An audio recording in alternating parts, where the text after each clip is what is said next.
This week in Grace's Girls Club, I want to introduce you to somebody who first is not initially in the STEM field. However, through the years of her expertise, now she's directly involved in it. A really interesting career path I think you're going to like. I want you to meet Allison. Allison, welcome to Grace's Girls Club. Please introduce yourself, tell us the company you work for and your title. So my name is Allison Turner, and I'm an engineering teacher at James Clemens High School. And walk me through your connection with STEM. We talked just a second ago about how you're a teacher first, but now very connected with STEM. Walk me through a little bit what that looks like.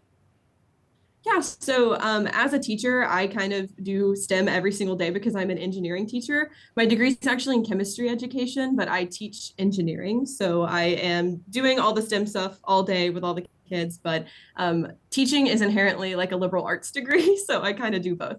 Yeah, you kind of have your hands in both ponds. So walk me through your day-to-day with teaching, with some of the material that you teach. Just kind of give me the day-to-day of your world. Sure. So I have 5 major responsibilities as my role. I teach 3 different classes and then I sponsor 2 clubs here at James Clemens. The first class I teach is called Principles of Engineering, and I've set up the class in a way to where it's kind of like a survey of different types of engineering. I walk the students through 6 different fields of engineering, learning some key engineering concepts throughout the class, so that then when they go to college, they have some base concepts that will help them with whatever degree they end up getting in engineering. Then, aside from principles, I also teach our digital electronics class, and that is a really fun one. It's kind of our intro to electrical engineering course. We learn about circuits and do breadboarding and soldering and a bunch of cool hands-on stuff. So I really enjoy that one. And then the last class that I teach is our engineering internship class. And in that class, students spend about a month with me learning professionalism skills like how to write a resume, how to make a portfolio. This is what LinkedIn is, and all of those really good professionalism skills. Then we also do mock interviews, and then we have students interview with local companies. And then they actually get to intern at those local companies for the rest of the semester for, I think it's 10 to 11 weeks. And then at the end, they have this showcase where everybody comes and watches students present what they did that semester. So it's super fun. I teach those 3 classes, and then I also sponsor 2 clubs here. The first one's called Technology Student Association, or TSA. I'm always saying that it's TSA, but not the airport people, because everyone gets them messed up. But in TSA, there are about 30 different STEM competitions that students can do at the state level. Our conference is actually tomorrow, so we're really busy preparing for that right now. We're bringing 32 students to conference this year. And so I help them.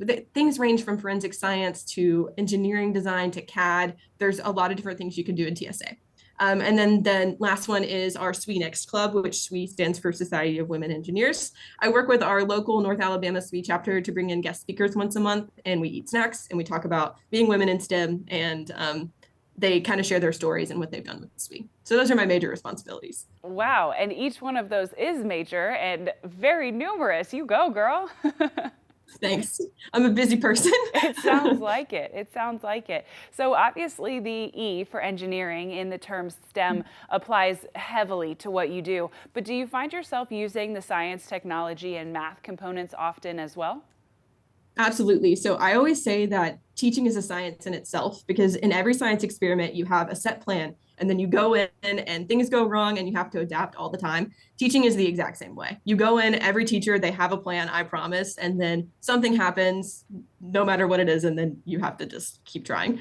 Well, especially in your line, teaching in the engineering courses, a lot of what you're doing is manipulation, is experiments, is run these numbers, do this, experience this. Especially, it sounds like your professionalism class, a lot of thinking in the moment and adapting to change. Absolutely.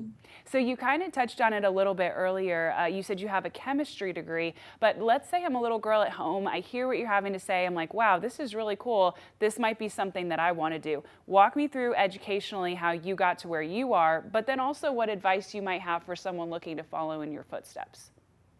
For sure. So whenever I went to figure out what I wanted to do with my life in high school, I was talking a lot with my career counselor, and I was actually taking the PLTW engineering classes that I teach now.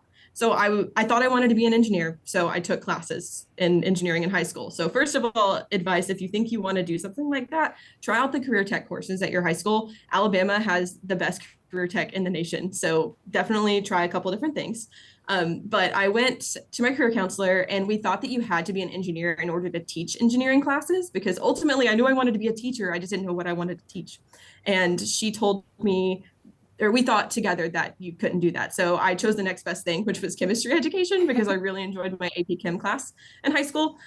So I went through, I did my 4 years at Auburn and I got my chemistry education / chemistry degree is the official title. And I had in mind that maybe I won't like teaching and I want some backup plan that I can do. So I had the chemistry as a backup plan in case I ended up not liking what I do, but I do love it. So then whenever I went to go and interview at James Clemens, the principal was like, this is actually an engineering position. And I was like, that's really funny. And this is going to sound like a lie, but I promised I actually wanted to teach those anyways. So I ended up taking this job and there's a lot of crossover with the science and engineering. I'm teaching scientific concepts kind of through engineering principles is what I say that I do. That's awesome. That's awesome. So, of course, you would recommend your classes to women who kind of want to be in the same position. What else would you recommend? Is a 4-year degree enough? Would you recommend doing the chem ed and chem? Would you recommend a master's? What kind of extra things might be important? So there are a lot of different pathways that you can do. You're right. So I initially thought maybe I wanted to get a chemistry degree and then open up, maybe I want to go into pharmacy or switch to chemical engineering or something. But because at Auburn, it's a double major, I was like, I'll go ahead and get the Bachelor of Arts in Chemistry and have it under my belt. And then I ended up just doing that. So you can get a master's degree in education afterward. You could go get a full degree in chemistry, biology, or physics, and then get a master's in education after if you wanted. That's awesome. Okay, so Allison, walk me through who might be a good candidate for your field. And what I mean by that, if I was talking about meteorology, I would say, especially on TV, someone who can handle pressure well and works well under a time crunch. As a meteorologist, I would say someone who's very physics focused, very thermodynamics focused, someone who can take large scale concepts and make them understandable. Who might be a good candidate for your field? Yeah, so I think there are three major things you need in order to be a teacher in general. So the first one would be patience, and then a want to learn, and then also a want to help others. So starting off with patience, I think this is the hardest thing that people have to do when they're a teacher. When you're watching someone do something and they're struggling, a lot of people just want to jump in and fix it for them really quickly. And that's a really difficult skill to have to learn. So patience is the first one. The second one was a want to learn. In education, just like in any other field, you're constantly having to change with the times. There's going to be new technology coming. There's going to be new terminology, new teaching methods, and you have to want to adapt to those things in order to be a teacher. And then the last one is a want to help others. Teaching is inherently just like a helping field. So it sometimes in teaching, it means helping kids with a math problem. Sometimes it's giving a little bit more time because someone's having something personal.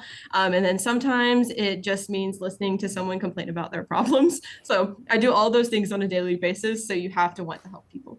Wow. It's true. As you were saying that, I'm thinking back to all of my professors in college and teachers before and thinking, they really were adaptable. Whatever the day brought and me with it, they took it in stride. Yeah, sometimes it's a fire drill. Sometimes the computer doesn't work. Sometimes the power goes out. It's just, you have to be able to adapt your lesson. It's so true. It's so true. So Allison, walk me through the best part of your job. Okay, so I think the best part of my job is whenever someone's struggling and they finally get that concept, it's really satisfying for them, but it's satisfying and rewarding for me knowing that I helped someone get there. So I teach some pretty complicated concepts in high school engineering classes. So whenever I execute a lesson, I make a plan, I execute it, and it goes really well. And then the majority of the class gets it. It's so satisfying to me to see that firsthand that I helped these people. They're going to be better in college because of me. And also we had fun doing it. Oh, that's awesome. I could totally see that. And it seems like you'd probably be great at it too. So if that's maybe one of the best parts of your job, what is perhaps one of the most challenging? I think I touched on this a little earlier, but I am a very planned person. I know what I'm going to do each day, and I always go in with a plan, and then it's subsequently squashed by a number of factors. I mentioned earlier, it can be fire drills. A lot of teachers do strategic grouping, so we group students together because in a certain way for a certain reason, and then you have the perfect groups and 4 kids are absent that day because there's flu going around the school and that sort of thing. So you don't know what you're going to have to adapt to. So if you are not good at that, probably don't be a teacher, and if you don't enjoy it, probably don't be a teacher either, but I enjoy doing that. It's really rewarding to me. So that's my challenges. Yeah, you almost get to play like seating, like wedding seating chart, but with all the different personalities. You know what I'm saying? Yeah. So like my first week of class, I let students sit where they want to sit so I can figure out the dynamics. And Yes. then I usually leave them there for 9 weeks. But after that, it's definitely like planning a wedding for sure. That's so funny. Okay, so one last question for you, and then I do want to let you get back to your day. But if you had a message to young girls or in general, young students who are interested in joining the STEM workforce, what would your message to them be? Yeah, so to girls who want to join the STEM force, I would say if you want to be an engineer or a scientist or anything else in STEM, you belong here and you can do it no matter what anybody says to you. So you deserve a spot in this field just as much as any boy does, and you are awesome, and pursue your dream because you can do it and you belong here. Oh my goodness, I love it. And it's so true.